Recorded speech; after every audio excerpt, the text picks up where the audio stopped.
Hi there. Welcome to our Tuesday meditation. I see that we are on, and I'm very excited for this week. I think this is going to be the last week before we really enter into the High Holy Day season. Saturday night, as you may or may not know, is Slichot, and next week and the week after is going to be a little bit nutso, and so I think we're not going to. We may still do it next week, but we'll have to see what happens. So, Ki Tavo. I always love this time of the year because you have Ki Tetzei when you go out, and then Ki Tavo when you come back in. I was thinking on Friday night about Shabbat and the review of the week, and I started thinking about the difference between a boat that goes off on a voyage and a boat that comes back, Ki Tetzei, when one goes out, Ki Tavo, when one comes back. And this is something that is found in rabbinic literature. Excuse me. The idea that there's something curious about what we do as, and this will tie into our Torah portion, about what we do when a boat's about to leave and what we do when a boat comes in. Because in ancient times, you knew when the boat was leaving, but you didn't know when the boat was coming back. So when you think about the boat going off on a voyage, there's all kinds of family members that are ready to send people off with good tidings, and they're cheering and they're hugging, and some are sad that their spouse or their child is leaving, or their parent. But there's an excitement that goes along with this voyage that's about to happen. There's something curious about that, because we don't know whether that voyage is going to be successful or not. We don't know whether any of those people are going to come back alive. That might be one of the reasons why we have such anticipation and such emotion and want to go and send them off, is because, there was a chance, especially in ancient times, that a person wouldn't return from a voyage, or that it would be an extremely long time. Excuse me, that sneeze really kind of got me going in there. But then the ship that's coming back, nobody's waiting for them. They come back to a quiet dock, and those people, we know that they've experienced their journey. They've experienced the squalls, and they've experienced the challenges, and they've experienced the victories, and maybe it was easy out on the seas, maybe it was tough out on the seas, but when they've come back, that's what should be celebrated, right? And yet, the boat comes back in, they quietly get off the boat, and they make their way home. And there's something interesting about that when it comes to our lives as well, right? When a baby is born, we're just so excited. We're so happy, and there's so much hope, and there's so much that we, want for that child. And yet we have no idea the voyage of life that child will take. Then, as we come to the end of our life, sometimes we come to the end of our lives abruptly, and there's no fanfare at all, and there's nothing that anyone says to us, no joys shared, no hugs shared, and nothing. For the person that passes, sometimes that's the blessing, but for us that have to deal with the aftermath, and that can be really difficult. But there are also others that live a good long life, and it's a slow moment that they're no longer with us, and we do get to celebrate that life and to tell them what we felt about them, and to have a party where 90th birthday party where you can go through and say what an incredible life this person has lived. This is the love they've shown. These are the people they interacted with, and we can celebrate that. Baruch atah b'voacha, baruch atah b'tzeitcha. Blessed are you in your coming in, and blessed are you when you're going out. That's the blessing I say most weeks on Shabbat, either Friday night or Saturday morning.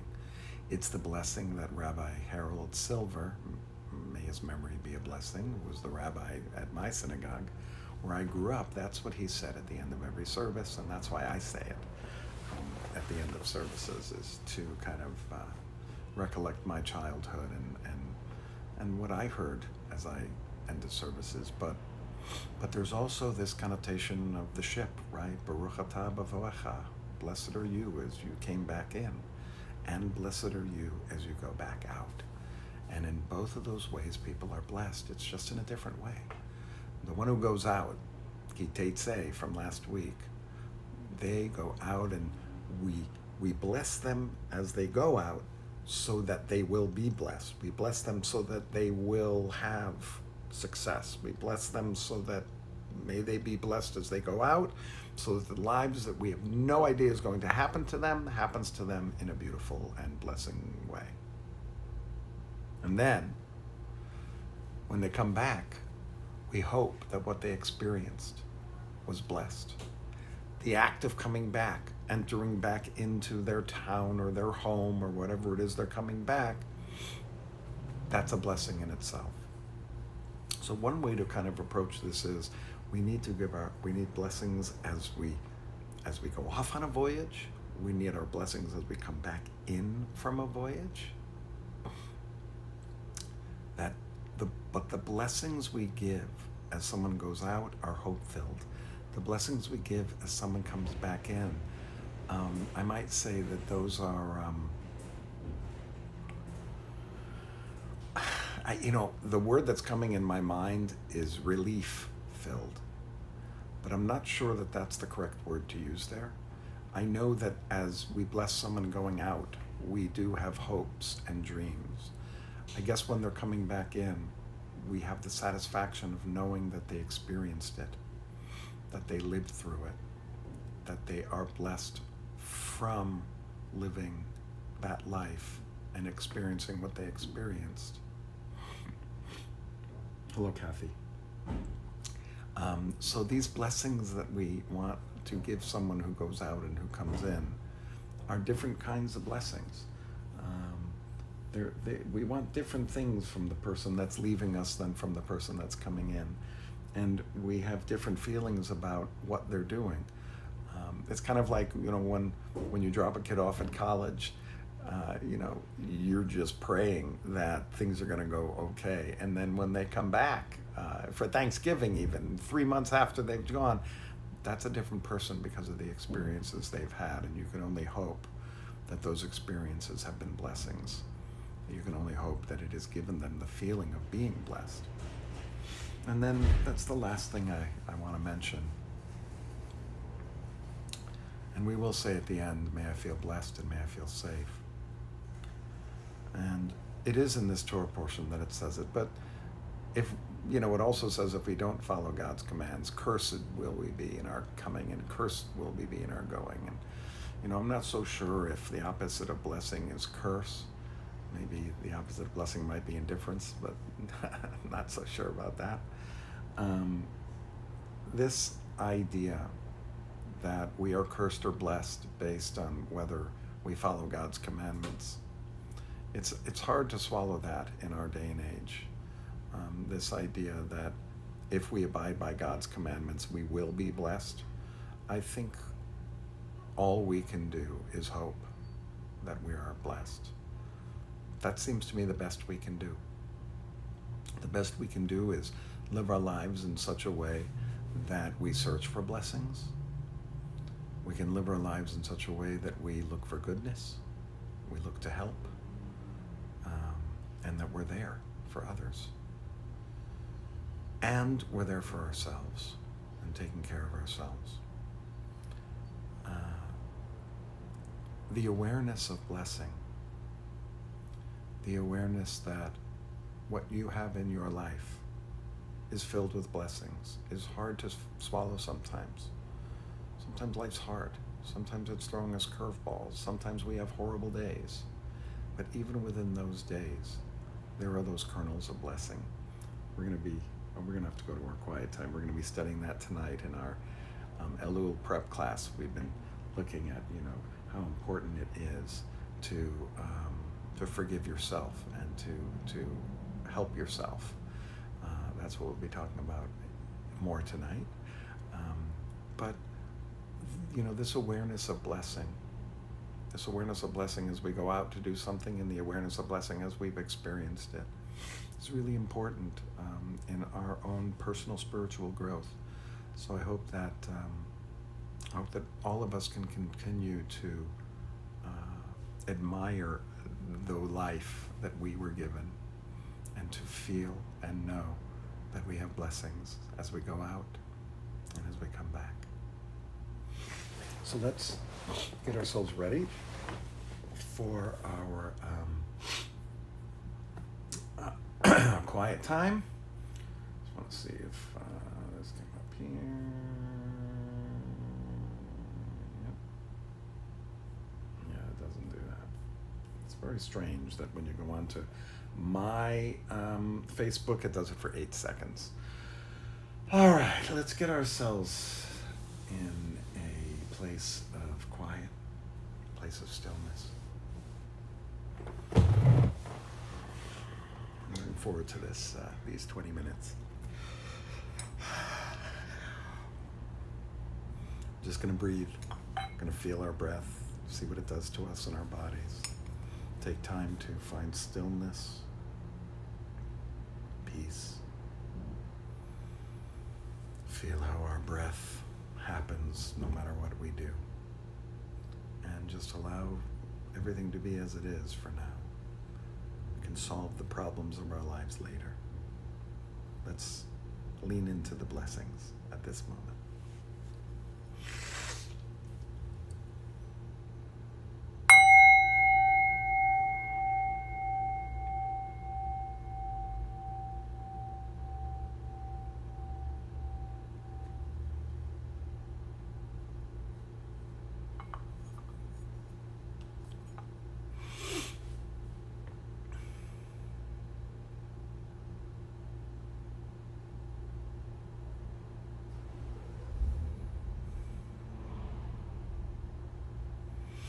Just breathe normally. You don't have to push your breath. You don't have to take deep breaths unless you want to, or you feel like your body needs it. Just allow your breath to happen.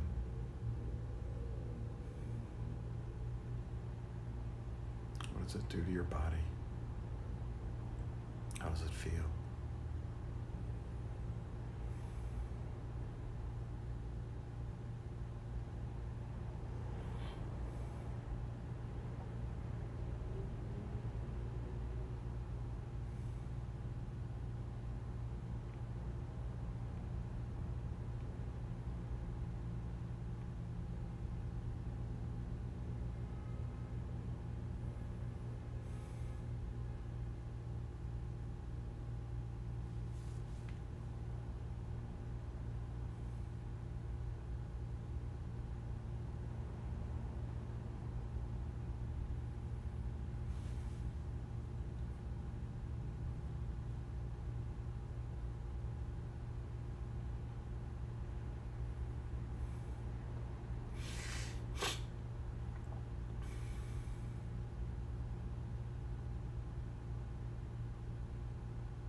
move into the last 3 or 4 minutes of our time together. We ask for 2 feelings, one of which we've talked about a lot today already. May I feel blessed. May I feel blessed. You are blessed as you come in and out, but do you feel it is the question. May I feel blessed.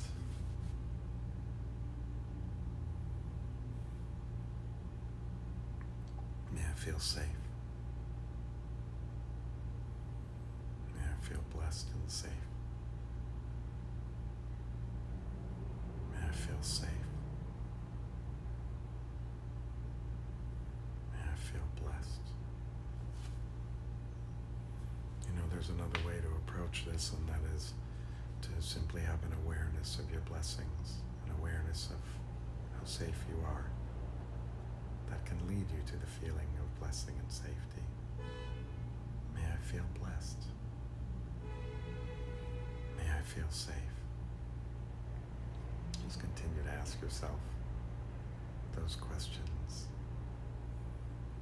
Try to elicit the feeling of safety and blessing in your life.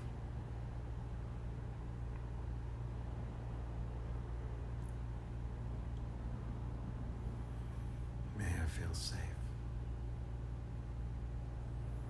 May I feel blessed. May I feel blessed. May I feel safe. May I feel blessed. And may I feel safe.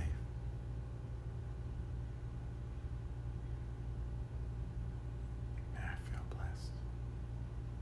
May I feel safe.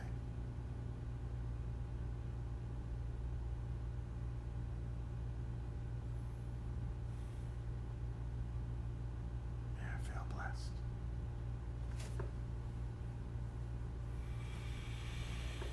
May I feel safe.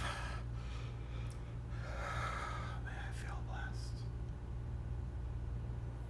May I feel safe.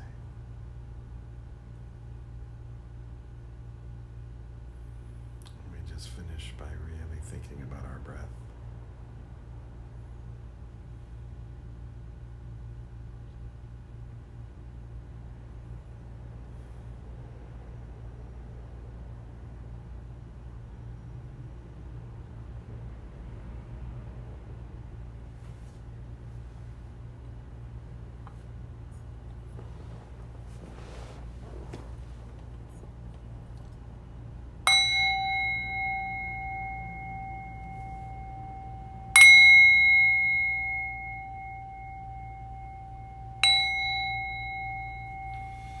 Thank you so much for joining me today.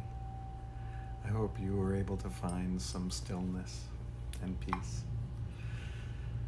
May you feel blessed and may you feel safe. Baruch atah b'voecha, baruch atah b'tzeitcha. You're blessed in your coming and you're blessed in your going.